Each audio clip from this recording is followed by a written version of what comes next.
Bismillahirrahmanirrahim. Assalamualaikum warahmatullahi wabarakatuh. Sahabat yang beriman, sholat sunnah dapat dikerjakan sehari-hari untuk melengkapi sholat fardu. Salah satunya yaitu sholat duha yang jadi amalan sunnah yang bisa dilakukan untuk memperoleh pahala. Tidak hanya pahala, mengerjakan sholat duha juga dapat melancarkan rezeki. Keutamaan lain sholat duha adalah sebagai pahala sedekah. Secara lebih terperinci, siapapun yang mengerjakan sholat duha akan dianggap telah bersedekah atas seluruh anggota tubuhnya. Rasulullah SAW bersabda, setiap pagi ruas anggota tubuh kalian harus dikeluarkan sedekahnya. Amar ma'ruf adalah sedekah, nahi mungkar adalah sedekah. Dan semua itu dapat diganti dengan sholat duha 2 rakaat. Hadis riwayat Muslim. Juga siapapun yang mengerjakan sholat duha tidak akan dianggap sebagai orang lalai. Karena itu dalam mencari rahmat Allah, hendaknya kita senantiasa mengerjakan sholat duha agar terlepas dari sifat lengah dan lalai. Adapun hadis dari keutamaan tersebut yakni orang yang mengerjakan sholat duha tidak termasuk orang lalai. Hadis riwayat Al-Baihaqi dan An-Nasai. Sholat duha juga membuat mereka mengerjakan diampuni dosa-dosanya di masa lampau. Siapapun yang mengerjakan sholat duha secara rutin, dosa sebanyak buih di lautan pun akan diampuni Allah. Berikut sabda Rasulullah SAW. Siapa yang membiasakan menjaga sholat duha, dosanya akan diampuni meskipun sebanyak buih di lautan. Hadis riwayat At-Tirmidzi dan Ibnu Majah. Kemudian barang siapa rutin mengerjakan sholat duha juga akan mendapat istana megah di surga kelak.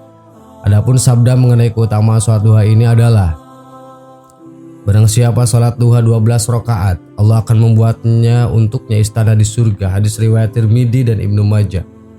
Terakhir, menunaikan sholat duha setidaknya 2 rakaat juga dapat menyehatkan tubuh. Rasulullah SAW bersabda, pada pagi hari diharuskan bagi seluruh persendian di antara kalian untuk bersedekah. Setiap bacaan tasbih subhanallah bisa sebagai sedekah. Setiap bacaan tahmid alhamdulillah bisa sebagai sedekah. Setiap bacaan tahlil la ilaha illallah bisa sebagai sedekah. Dan setiap bacaan takbir Allahu Akbar juga bisa sebagai sedekah. Begitu pula amar ma'ruf mengajak kepada ketaatan dan nahi mungkar melarang dari kemungkaran adalah sedekah. Ini semua bisa dicukupi diganti dengan melaksanakan sholat duha sebanyak 2 rakaat. Hadis riwayat Muslim. Meski hukumnya sunnah, sholat duha mempunyai batas waktu yang harus dilaksanakan pada waktu yang tepat. Jangan sampai ibadah yang kita jalani menjadi sia-sia dan menimbulkan dosa karena sholat di waktu yang tidak tepat. Karena ternyata ada waktu-waktu yang diharamkan untuk menjalankan ibadah sholat. Berikut waktu yang diharamkan untuk melaksanakan sholat duha berdasarkan hadis Rasulullah SAW. Waktu yang diharamkan melaksanakan sholat duha pukul 6 sampai 7.30 pagi. Diharamkan ketika sesudah subuh hingga matahari mulai terbit. Pukul 11.30 sampai 12.15 diharamkan ketika memasuki waktu zuhur hingga matahari terbenam. Selain itu terdapat hadis-hadis Rasulullah yang menunjukkan waktu yang diharamkan sholat duha. Ibnu Abbas berkata, datanglah orang-orang yang diridhoi dan ia ridho kepada mereka yaitu Umar. Ia berkata bahwasannya Nabi SAW melarang sholat sesudah subuh hingga matahari bersinar dan sesudah asar hingga matahari terbenam. Hadis riwayat Bukhari. Zaid bin Arqam bahwa ia melihat orang-orang yang mengerjakan sholat duha pada waktu yang belum begitu siang. Maka ia berkata, ingatlah sesungguhnya mereka telah mengetahui bahwa sholat duha pada selain saat-saat seperti itu adalah lebih utama.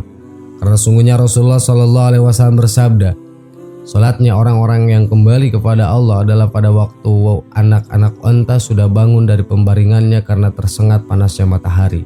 Hadis riwayat Muslim. Ibnu Umar berkata Rasulullah SAW bersabda, apabila matahari terbit, maka akhirkanlah jangan melakukan sholat hingga matahari tinggi. Dan apabila sinar matahari terbenam, maka akhirkanlah jangan melakukan sholat hingga matahari terbenam. Hadis riwayat Bukhari. Hadis Rasulullah mengenai waktu sholat duha. Ilustrasi keutamaan bulan Ramadan penuh berkah.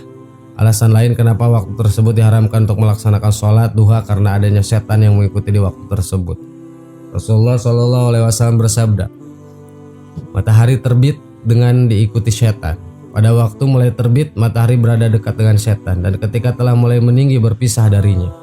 Pada waktu matahari berada tepat di tengah-tengah langit, ia kembali dekat dengan setan. Dan ketika telah jawal atau condong ke arah barat, ia berpisah darinya. Pada waktu hampir terbenam, ia dekat dengan setan dan setelah terbenam ia berpisah lagi darinya. Hadis riwayat An-Nasai. Sahabat yang beriman, itulah pembahasan tentang sholat duha. Semoga menjadi ilmu buat kita semua. Amin. Wallahu a'lam. Wassalamualaikum warahmatullahi wabarakatuh.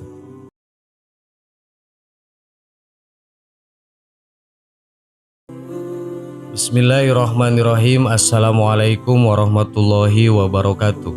Sahabat yang beriman, Al-Quran merupakan kitab suci dan pedoman hidup bagi orang Islam. Membacanya merupakan ibadah dan bernilai pahala dari Allah Subhanahu wa Ta'ala. Bahkan dalam hadis disebutkan jika satu hurufnya diganjar dengan satu kebaikan dan dilipatkan menjadi 10 kebaikan. Tidak salah jika salah satu ibadah paling agung adalah membaca Al-Quran.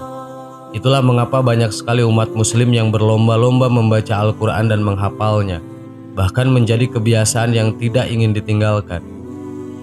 Namun dengan banyak keutamaan tersebut, bukan berarti Al-Quran bisa dibaca sembarang waktu.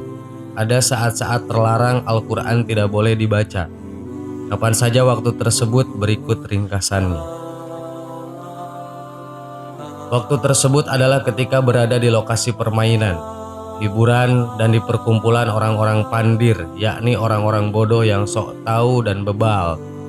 Imam Al-Qurtubi berkata, jangan membaca Al-Quran di tempat-tempat permainan dan hiburan dan di perkumpulan orang-orang pandir. Tidakkah Anda perhatikan bahwa Allah menyebutkan sifat hamba-hambanya atau Ar-Rahman serta memuji mereka seperti dalam firman-Nya. Dan apabila mereka bertemu dengan orang-orang yang mengerjakan perbuatan-perbuatan yang tidak berfaedah, mereka berlalu dan menjaga kehormatan dirinya. Quran Surat Al-Furqan ayat 72. Kita memang sangat dianjurkan untuk membaca Al-Quran, namun harus memahami waktu terbaik untuk membacanya. Sementara ketika berada di jalan raya atau kendaraan umum, maka membaca Al-Quran diperbolehkan. Dari Abdullah bin Mughal radhiyallahu anhu, dia berkata bahwa aku melihat Rasulullah SAW pada hari pembebasan kota Mekah, dan saat itu beliau membaca surat Al-Fath di atas tunggangannya. Hadis riwayat Bukhari.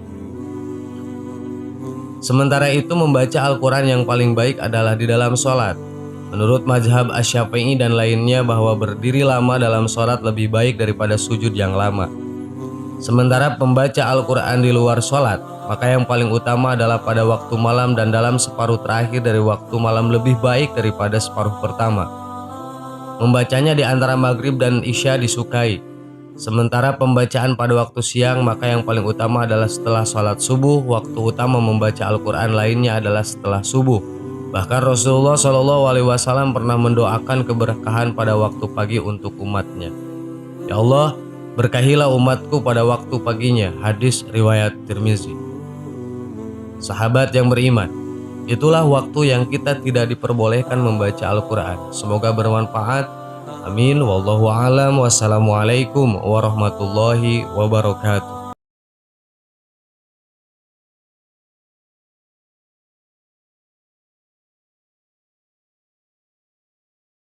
Subhanallah